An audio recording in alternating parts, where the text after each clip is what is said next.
Quelques mots sur la sociocratie.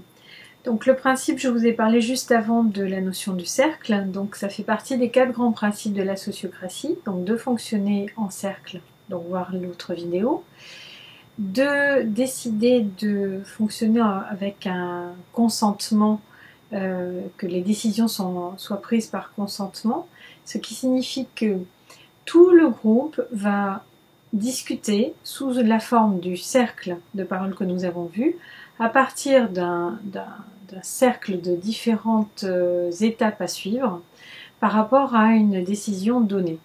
Et donc, au lieu d'avoir des moments où on va discuter indifféremment de est-ce que tu peux m'expliquer ce que c'est, ah, tiens, moi j'ai telle idée, tiens, moi j'approcherai ça, tiens, je pourrais ajouter ça, non, je suis pas d'accord, etc.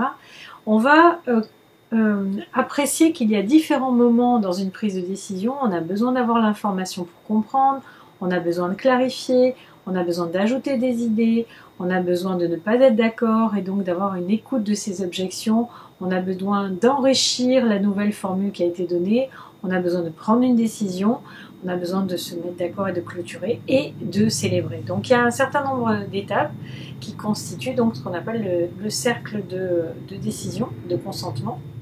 Donc ce processus allié au principe de cercle permet vraiment cette équivalence de point de vue, cette écoute de chacun, cette prise en considération des arguments des uns et des autres. Et donc c'est vraiment quelque chose d'essentiel pour arriver à tenir compte de la pluralité et à fonctionner en groupe.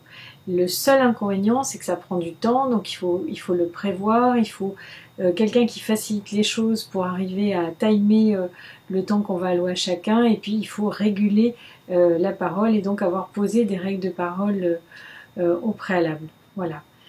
Troisième étape que je vais décrire dans la vidéo suivante.